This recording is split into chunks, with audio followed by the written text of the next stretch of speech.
Long before demons were carved into stone or whispered through scripture, fear had no name. It moved silently through the earliest human minds, not as a creature, but as a sensation, a tightening in the chest, a shiver without cold, the unmistakable feeling of being observed by something unseen. In the deep prehistory of consciousness, danger did not always arrive with claws or teeth. Sometimes it arrived as a thought. The earliest humans lived in a world without walls. Night did not end at the threshold of a home.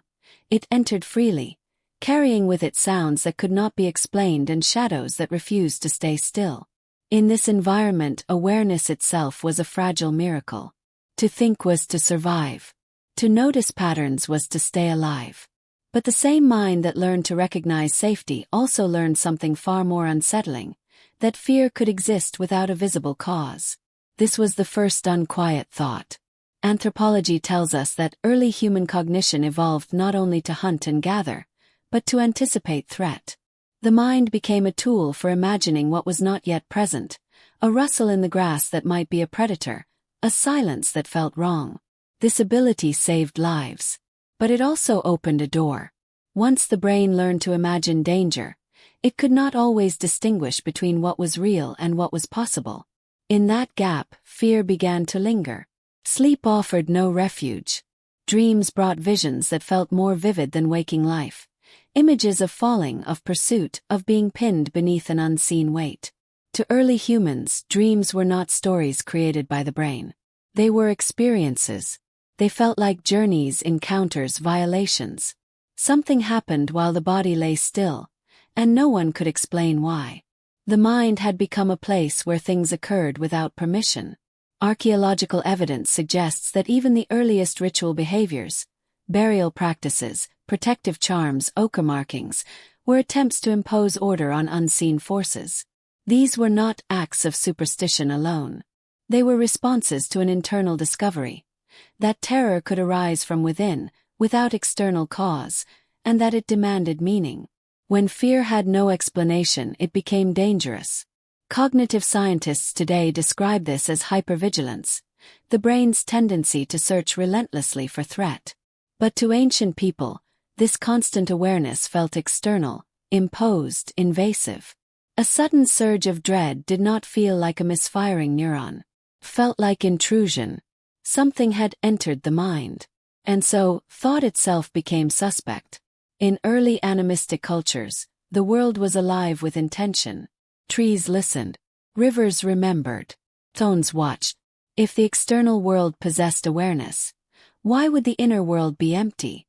The mind was not seen as a closed system. It was porous, open, vulnerable. An unwelcome thought was not merely a mental event. It was an arrival. This belief appears again and again across cultures separated by thousands of years and vast distances. In Mesopotamia, sudden fear was attributed to roaming spirits. In ancient Egypt, negative thoughts were linked to chaotic forces that threatened cosmic balance.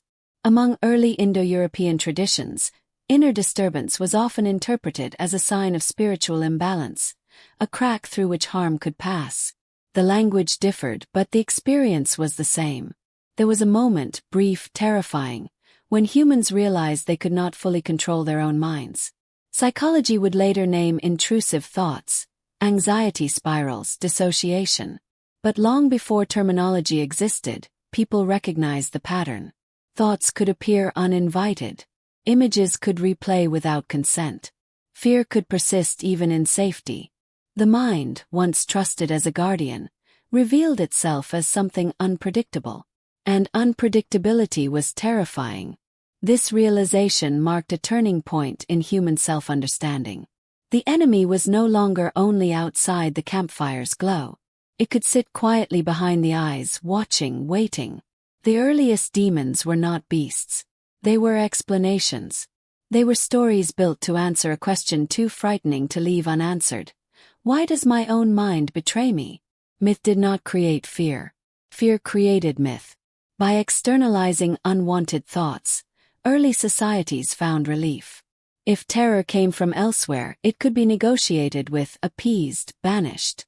If it came from within, it implied something far more disturbing, that the self was fractured, unreliable, capable of harm without intent. It was easier to believe in spirits than to accept that the mind itself could generate suffering. And so, the first demons were born not from imagination, but from necessity. They were placeholders for the unknown mechanics of thought. They allowed humans to preserve a sense of moral order, to believe that fear was something done to them, not something arising from them. This belief would shape civilizations.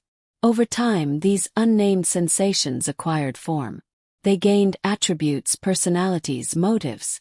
But at their core, they remained what they had always been: metaphors for the moments when consciousness turned against itself.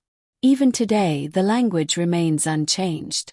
We say we are haunted by thoughts, plagued by fears, attacked by anxiety. The vocabulary of possession persists because the experience persists. The first unquiet thought never left us. It lingers in the pause before sleep, in the sudden doubt that interrupts joy, in the inexplicable sense that something is wrong when nothing is. Civilization advanced. Science named the mechanisms. But the sensation remains ancient and familiar. Before demons had faces, they lived as feelings. And in learning to think, humanity learned something far more unsettling: that the mind could be its own darkest wilderness. In the dim glow of fires that scattered across early settlements, fear found its first voice. Not the guttural scream of a hunted animal, nor the sharp cry of prey escaping predator, but a subtle, deliberate articulation, the articulation of thought itself given shape, given language. In the hush between conversation and silence, the mind discovered that what was once a fleeting tremor of unease could be named, and in naming, it became tangible. Fear learned to speak. The ability to speak of danger changed everything. In the earliest communities, survival depended not solely on sight or instinct but on the sharing of knowledge. A rustle in the reeds could indicate a stalking predator. A sudden silence in the trees could presage a storm. To describe these threats to others was to create a collective consciousness, a shared web of vigilance. Yet in that same act, in the creation of words for the unseeable, fear escaped its primal confines and began to expand, inhabiting corners of the mind that had not known it before. Anthropologists suggest that early humans developed proto-language primarily as a tool for cooperation. But language also became a mirror, reflecting internal states outward. When a trembling heart or a cold sweat was spoken of, it transformed from private sensation into communal reality. Thoughts once confined to the solitary mind became objects of contemplation, judgment, and eventually myth. To say the word was to make it real. Fear, once internal and fleeting, became external, structured, and thus capable of influence beyond immediate survival. Across the ancient world, cultures recognized this phenomenon, though their interpretations varied. In the fertile lands of Mesopotamia, trembling and anxiety were linked to the whims of gods and spirits, capricious forces capable of entering the mind without invitation. The Sumerians, in their hymns and incantations, spoke of entities that caused sleeplessness, intrusive thoughts, and sudden panic, manifestations of divine displeasure or malice. The Babylonians named them, catalogued their effects, and learned to appease them through ritual. Fear had acquired a voice and, in doing so, had acquired personality. In Egypt, a similar recognition appeared. The heart was thought to be the seat not only of courage and virtue but also of susceptibility. A mind unsettled was a mind vulnerable to malevolent influence. The papyri describe protective spells, amulets, and chants designed to shield consciousness itself, suggesting that the Egyptians understood anxiety and intrusive thought as externalized forces that could be managed, negotiated with, or driven away. The spoken word became both weapon and shield. There is a psychological truth buried within these ancient practices. The act of naming, of speaking, gives shape to chaos. It allows the human mind to grasp what is otherwise intangible, to frame it, to rehearse it, to predict it. Yet this framing comes with its own danger. Once fear has a name, it can be recalled at will, amplified in the telling, and shared among others who have never felt its original presence. The tremor becomes a shadow. The shadow becomes a character. A single thought can grow into a myth. This was the crucible in which the first demons were forged. By giving voice to dread, humans externalized the invisible forces that haunted them. Suddenly, fear could be conjured, spoken into being, and addressed as if it were an independent being. Where once it had been a sensation without origin, now it could be observed, argued with, and feared in its own right. This process was not merely cultural, it was cognitive. The mind recognized that threat could be social as well as physical. Fear once solitary became shared. The emergence of fear as speech had profound social consequences. Leaders, shamans, and priests, those who could manipulate words and narrative, gained unprecedented power. They became intermediaries between ordinary perception and the unseen forces that language had made visible. To understand and articulate fear was to command it, to harness it, and in doing so to assert control over both community and cosmos. Ritual became theater. The spoken warning, the incantation, the tale of terror, all served to teach, to guide, and to contain what might otherwise have been overwhelming. Consider the Greek concept of daimon, a term that encompassed both benevolent and malevolent forces. These were not yet demons in the Christian sense, but the principle was the same: unseen agents of influence, capable of shaping thought and behavior, named and understood through speech. In the absence of precise scientific knowledge, the mind interpreted its own sudden dread as intrusion by another, an external actor who could be negotiated with or expelled. Myth and language fused, creating a framework that endured for millennia. The human cost of this development was subtle but profound. The mind now had the power to torment itself. Once fear could speak, it could also answer, argue, and replay. Words could summon panic, amplify worry, and spread doubt. What was once ephemeral now persisted, etched into consciousness like a carving into stone. The spoken fear became a companion, sometimes a guide, sometimes a tyrant. And yet, paradoxically, this companion also enabled reflection, introspection, and the creation of moral frameworks. By giving fear a name, humans began to understand the boundaries of self and other, of right and wrong, of visible and invisible. In modern terms, we recognize this as the interplay of cognition and narrative. Stories, myths, and rituals functioned as cognitive tools, early forms of psychology. They externalized anxiety, provided models for behavior, and offered paths for control. But in the act of externalization, humans also birthed a new form of terror: the terror of the mind itself.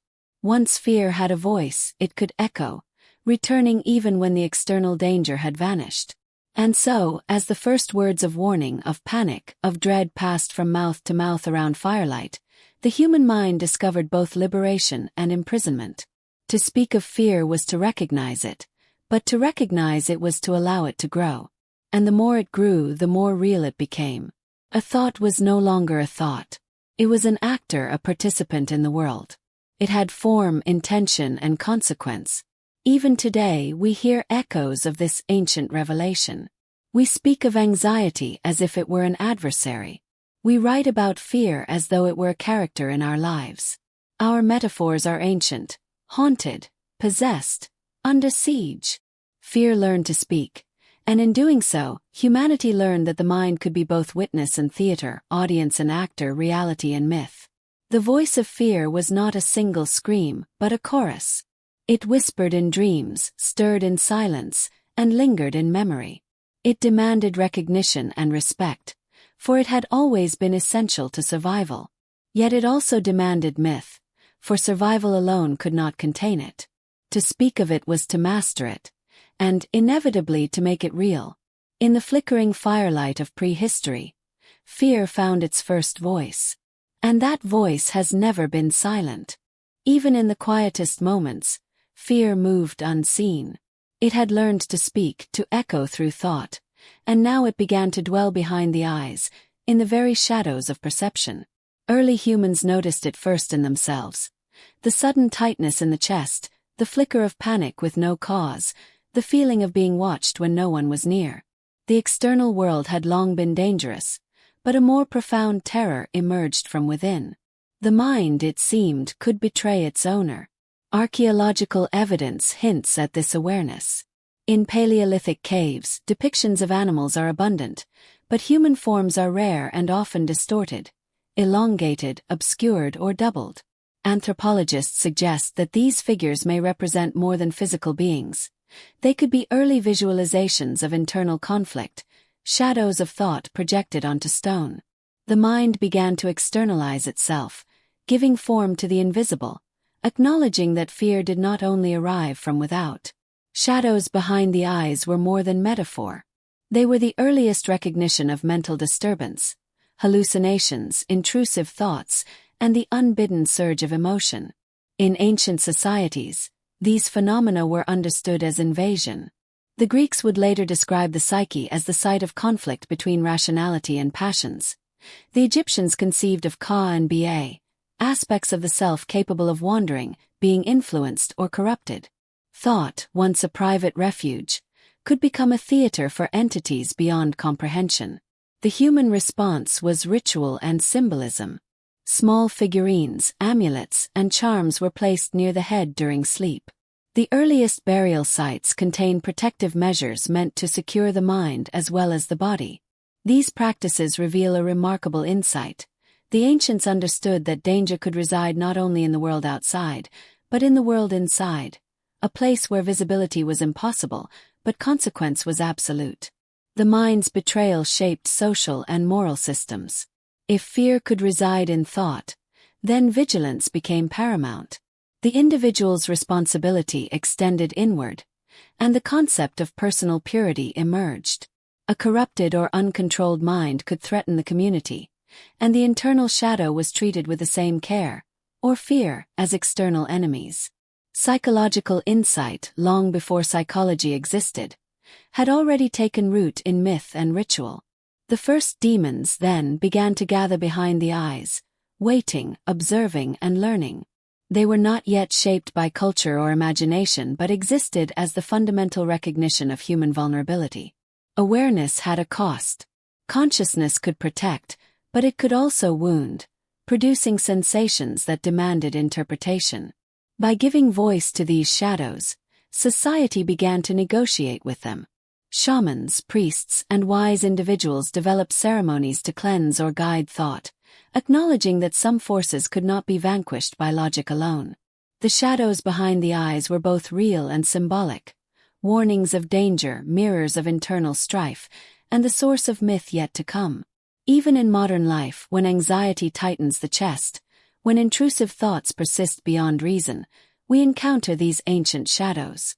They are the legacy of the mind learning to observe itself, the earliest whispers of inner demons, not imagined but experienced, waiting in the spaces between perception and awareness. Before medicine there was myth. Sudden seizures, fevered delirium, or the inexplicable despair of the mind were attributed not to physiology but to spirits, wandering and restless, capable of inhabiting flesh and thought. Humanity did not yet have the vocabulary to explain disease or madness. What the body could not articulate, the imagination interpreted as invasion. Illness became agency. Misfortune became a story. Across ancient civilizations, similar patterns emerge. In Mesopotamia, the Babylonians catalogued diseases as the work of malevolent spirits. In Greece, the wandering daimons could bring madness as punishment or warning. In Egypt, a restless Ka could infect a body if improperly cared for after death. The universality of these interpretations suggests a profound insight. Humans instinctively recognize that suffering, especially the sudden and unexplained, demanded explanation. If the cause was invisible, the answer must be intentional. This externalization of illness had consequences. Rituals and exorcisms emerged not only to heal, but to assert moral and cosmic order. The afflicted were often the subjects of ceremony, their minds and bodies the stage upon which unseen forces could be negotiated. Healing became intertwined with fear and faith, and the lines between medicine, spirituality, and control blurred. There was an intimate psychology in this recognition. Fear of the mind and body's vulnerability produced societal strategies to contain chaos. Those who could interpret, intervene, and command ritual gained authority, and a social hierarchy emerged around the management of unseen forces. Madness, like fear, became a currency of influence, a force both feared and respected. Even in the shadow of modern understanding, we retain echoes of this reasoning. Mental illness is still personified in language and metaphor. Haunted, possessed, stricken. Ancient peoples understood that suffering is as much a matter of narrative and perception as it is of physical reality. Spirits of illness and madness were the first framework by which humans made sense of vulnerability, and they remain in memory, a testament to the human need to locate cause and effect in the unseen. As humans turned inward, consciousness became a battlefield. The moral and spiritual frameworks of early civilizations recast the struggle of thought as a cosmic war.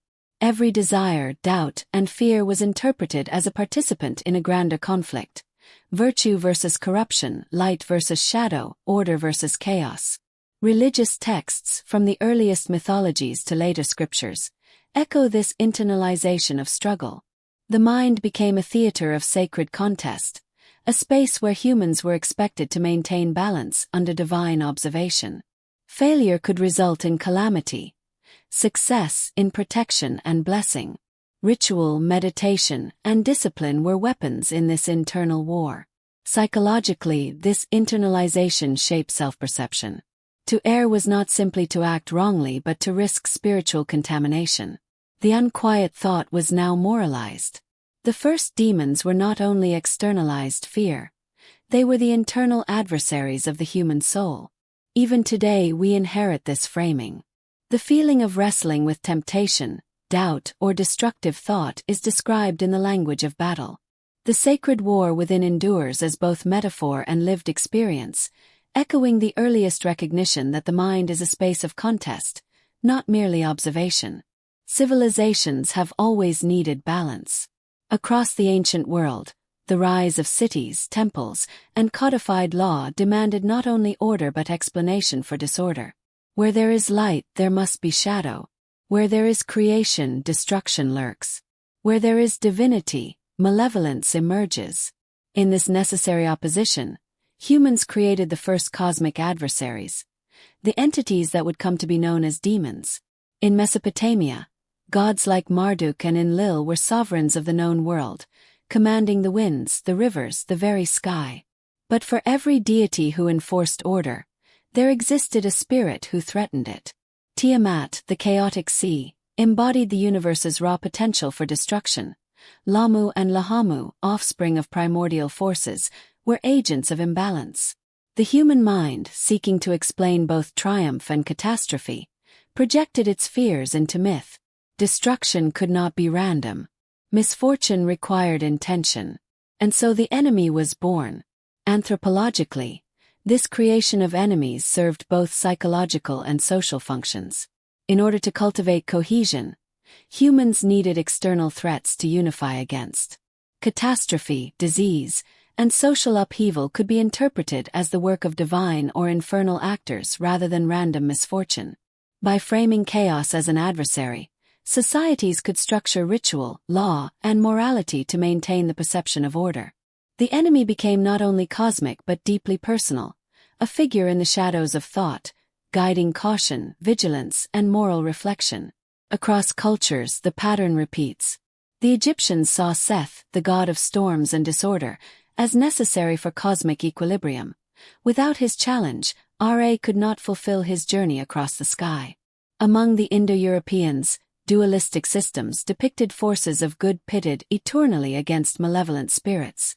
Even in early Chinese cosmology, the balance of yin and yang represented forces of creation and destruction in constant opposition.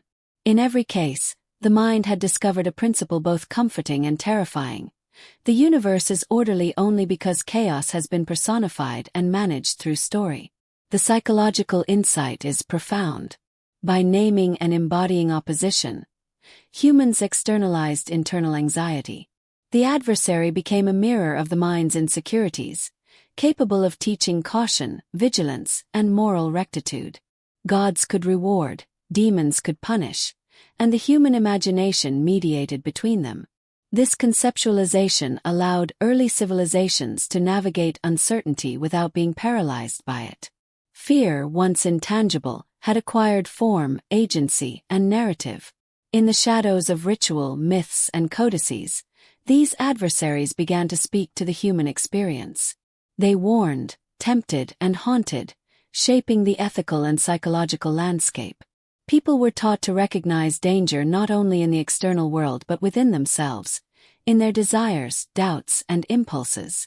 These first cosmic enemies were both teachers and tormentors, reflecting the inner and outer perils of existence.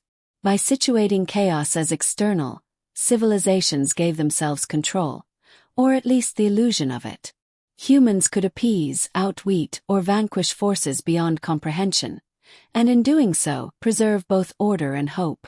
Yet the very act of naming and personifying chaos also implanted the seed of enduring terror, the recognition that thought itself could mirror the adversary, producing the first whispers of the inner demon.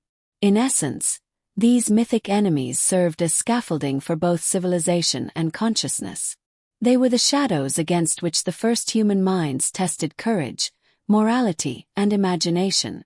They demanded vigilance, reflection, and ritual. And they were, in every sense, born from the recognition that the world and the mind is never entirely safe. Even today we glimpse their legacy. In tales of cosmic justice, moral testing, or unseen forces influencing human choice, we encounter the enduring reflection of those first adversaries. The gods required enemies, and in creating them, humanity learned that fear must always be mediated through story, ritual, and reflection. The first cosmic enemies were not merely myth. They were projections of our own awareness, the first true articulation of thought as both guide and threat. In the quiet spaces between belief and doubt, between narrative and reality, the first demons still linger, reminding us that to understand order, we must first acknowledge chaos. And in acknowledging it, we begin the long dialogue between the seen and the unseen, the self and the shadow. Once fear learned to speak and chaos was given form, the human mind encountered a new adversary: temptation. Desire, hesitation, and doubt, once private, ineffable, now found language, narrative, and agency. Temptation became a voice, whispering in the spaces between thought and action, shaping morality and consciousness alike. In early mythologies, this voice was externalized.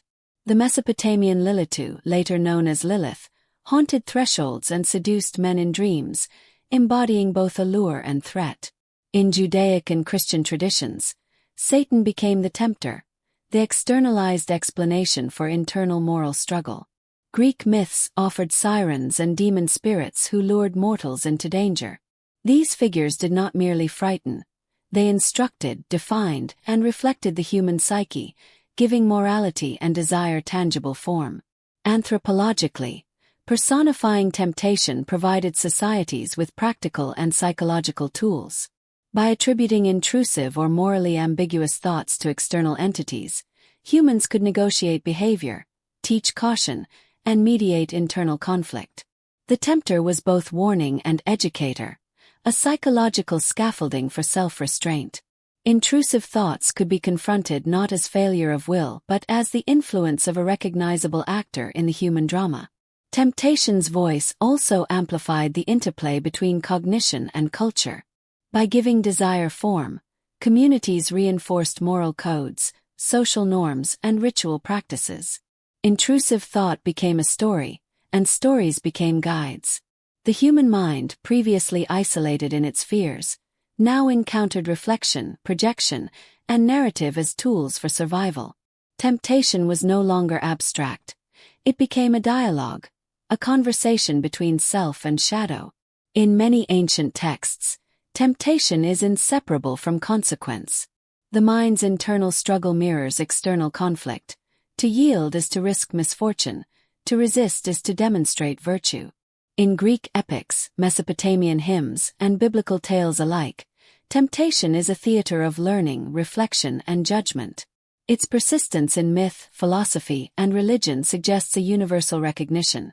Humans cannot separate desire from cognition, morality from survival, internal impulse from social consequence. Temptation, in this sense, is a bridge between the internal and the external. The whisper of a demonic influence is simultaneously a projection of human anxiety, a cautionary tale, and a moral imperative. To acknowledge the tempter is to acknowledge the mind's capacity for both guidance and misguidance, creativity and destruction. Even today, when we describe intrusive thought as a voice or shadow tempting action, we echo a lineage of human reflection that stretches across millennia. The first tempters were never literal invaders. They were metaphors for the mind's power, vulnerability, and moral complexity. They taught early humans to navigate desire and doubt, fear and courage, impulse and reason. In the quiet corridors of consciousness, the first whisperings of temptation still linger. They remind us that thought has agency, that morality is negotiated internally as well as externally, and that the mind, once given a voice, becomes both stage and actor, teacher and student, victim and observer. The tempter speaks because we are listening. And in listening, we continue the dialogue that began in prehistory, between thought and action, shadow and self, fear and morality. To ancient humans, the body was not merely flesh and bone. It was a threshold, a conduit to forces unseen, a vessel through which consciousness could expand or be invaded. Rituals of fasting, self-inflicted pain, trance, and rhythmic movement were not arbitrary. They were deliberate experiments in opening the mind. Through the body, humans sought to perceive what thought alone could not reach.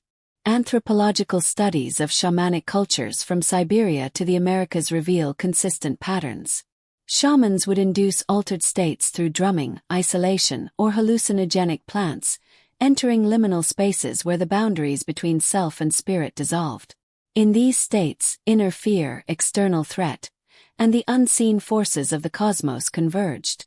The mind became porous. The body became doorway. This perception of vulnerability was both terrifying and empowering. In trance, the practitioner experienced voices, visions, and presences that were interpreted as guidance or intrusion. The mind, already capable of generating fear, now witnessed its own susceptibility firsthand. The first demons were encountered not on the battlefield, not in the forest, but within consciousness itself, accessed through the body's threshold. Even in societies without formal shamanic tradition, physical vulnerability was seen as a path to revelation. Sleep, illness, and fatigue were interpreted as openings in which the unseen could manifest.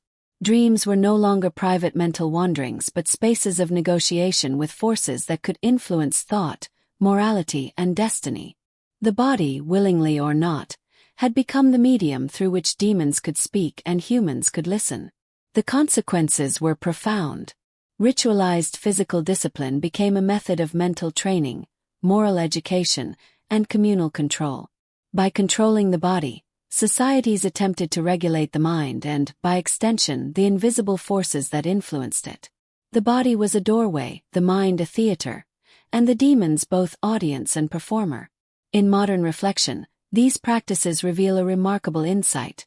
Humans understood long before neuroscience that mind and body are intertwined, that altered states of consciousness can amplify both fear and insight, and that the self is never entirely enclosed. The first invaders of thought were not mere metaphors. They were experienced phenomena, encountered in the liminal spaces of bodily vulnerability. Even now, the echoes remain. Meditation, fasting, trance, and even dreams reveal the enduring truth that consciousness is porous, that the mind can be guided, influenced, or unsettled, and that the first demons were not simply imagined, but discovered through the intimate collaboration of body and thought. As human thought grew ever more aware of its own fragility, societies invented elaborate rituals to reclaim what they feared had been lost: the mind itself. Exorcism, purification, and ceremonial banishment were not mere superstition. They were structured negotiations with unseen forces, performed in a theater of authority, faith, and social cohesion. In ancient Mesopotamia, priests would recite incantations while tracing protective sigils over the body of the afflicted. In Egypt, amulets and ritual gestures were used to bind or redirect invading energies. In Europe, from Celtic rites to early Christian ceremonies, the exorcist acted as both mediator and interpreter, translating the unspoken language of internal turmoil into structured, observable actions. The mind, once uncontrollable, could now be addressed externally. Anthropologically, These rituals served multiple functions. They reassured the community, reasserted social hierarchy, and codified moral and psychological norms. The afflicted person became a living stage, their mind a theater upon which cosmic and internal battles were performed. In this way, human suffering was both contained and comprehended. The demon could be expelled, the ritual witnessed, and the collective psyche restored. Psychologically, the act of exorcism recognized the permeability of thought.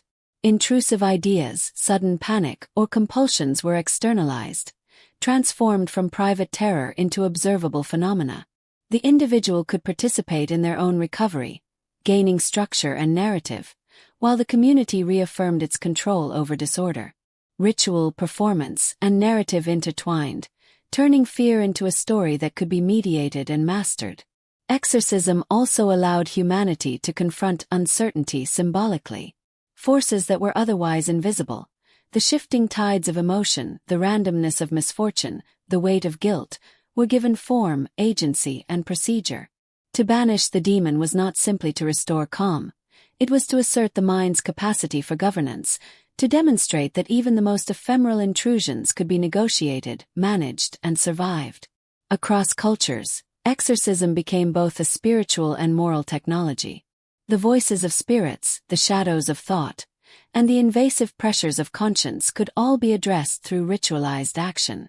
These ceremonies transformed the invisible into tangible acts, the unexplainable into comprehensible symbols, and chaos into observable, controllable patterns. Even today, echoes of these practices remain. The language endures in phrases like casting out your demons, or confronting inner darkness. Therapy, confession, meditation. These modern rituals echo the ancient insight that the mind is both vulnerable and negotiable, that structured engagement with inner chaos allows comprehension, containment, and growth. In the theater of control, humanity learned that fear, though intangible, could be acted upon. The mind was no longer a passive witness to its own turmoil. It could become a participant in its own recovery, a site where narrative, ritual, and authority intersected to restore order to chaos. The exorcism was both performance and pedagogy, a way of teaching the mind, society, and soul the rules of engagement with the invisible adversaries that haunt all human thought. With morality codified and thought recognized as dangerous, the human mind discovered a new terror, that thinking itself could be sinful. Desire, doubt, and unspoken impulses were no longer neutral. They carried weight, consequence, and judgment. To imagine was to transgress. The mind, once a refuge, became a landscape of moral peril. In early monotheistic societies, intrusive thought was externalized into demonic influence or spiritual testing. Thoughts of lust, anger, or rebellion were seen as evidence of internal corruption or temptation. The mind's natural capacity for imagination was reframed as vulnerability, and the unmonitored self was a site of spiritual risk. Ancient texts, from biblical injunctions to Islamic teachings on the heart, qalb, and intent, consistently emphasize the moral accountability of thought. Anthropologically, this moralization served both social and psychological purposes. By regulating thought, communities reinforced norms and ensured cohesion. Fear of sin compelled self-examination, reflection, and ritualized confession. Humans learned to police their inner world with the same rigor as their external behavior. The internal landscape became a site of surveillance, where even private impulses demanded attention, control, and interpretation. Psychologically, this shift was profound. To err in thought was to risk both divine and social punishment. Guilt, shame, and anxiety emerged as mechanisms for regulating behavior, long before formalized psychology existed. The first demons were no longer simply external threats. They were moral arbiters, whispering from the depths of consciousness. Humans internalized surveillance, and morality became a practice of the mind as much as of action. The consequences were enduring. Education, religion, and literature instructed humans on the boundaries of acceptable thought. Narrative became the medium through which morality was internalized, fear was framed, and conscience developed. Intrusive thought, once random and ambiguous, was imbued with significance, producing both ethical guidance and profound anxiety. Even in contemporary consciousness, traces remain.